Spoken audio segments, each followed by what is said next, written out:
आपण नागपुरातून अजून एक महत्त्वाची बातमी बघूया। हिवाळी अधिवेशन आजपासून सुरू झालेलं आहे। त्या पार्श्वभूमीवर नागपुरातून वेगवेगळ्या घडामोडी समोर येतील।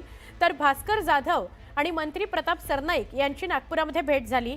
अधिवेशनासाठी आलेले नेते एकाच हॉटेलमध्ये आले आणि अनौपचारिक अशी भेट झाली। अधिवेशनाचं कामकाज आणि विरोधी पक्षनेते पद यावर दोन्ही नेत्यांमध्ये चर्चा झाली असं कळतंय।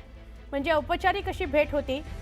या दोन्ही नेत्यांचं एकच हॉटेल होतं, तिथे ते दोघं भेटले आणि त्या दोघांमध्ये चर्चा झाली असं कळतंय। भास्कर जाधव आणि मंत्री प्रताप सरनाईक।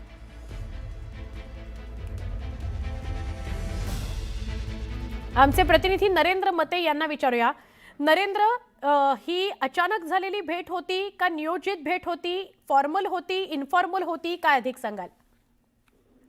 भास्कर जाधव आणि प्रताप सरनाईक यांच्यामध्ये जी हॉटेल रेडिसन ब्लूला जी भेट झाली ही औपचारिक म्हणता येणार नाही, कारण ती ठरलेली भेट असल्याचं त्यांच्या बोलण्यावरून एकंदरीत पुढे आलं आहे। त्यांनी म्हटलं आहे की हे विरोधी पक्षनेते पदावरून आमची त्या ठिकाणी चर्चा झालेली आहे। जवळपास पाऊण ते 1 तास ते त्यांच्यामध्ये चर्चा झालेली आहे। ते चांगले मित्र असल्याचं त्यांनी सांगितलं आहे, परंतु जाताना त्यांनी मात्र एक सूचना दिलेली आहे की आता टायगर ऑपरेशन जे चालू आहे त्यावरून त्यांनी जे टायगर ऑपरेशन हे जे वाक्य म्हटलं गेलं त्यावरून काहीतरी वेगळं खलबतं त्यांच्यात रंगली असल्याची चर्चा आता पुढे येऊ लागलेली आहे। एकंदरीत पाऊण तास जी चर्चा झाली ती नेमकी विरोधी पक्षनेते पदावरून झाली की त्या ऑपरेशन टायगर वरून झाली हे मात्र आता पुढे येईल।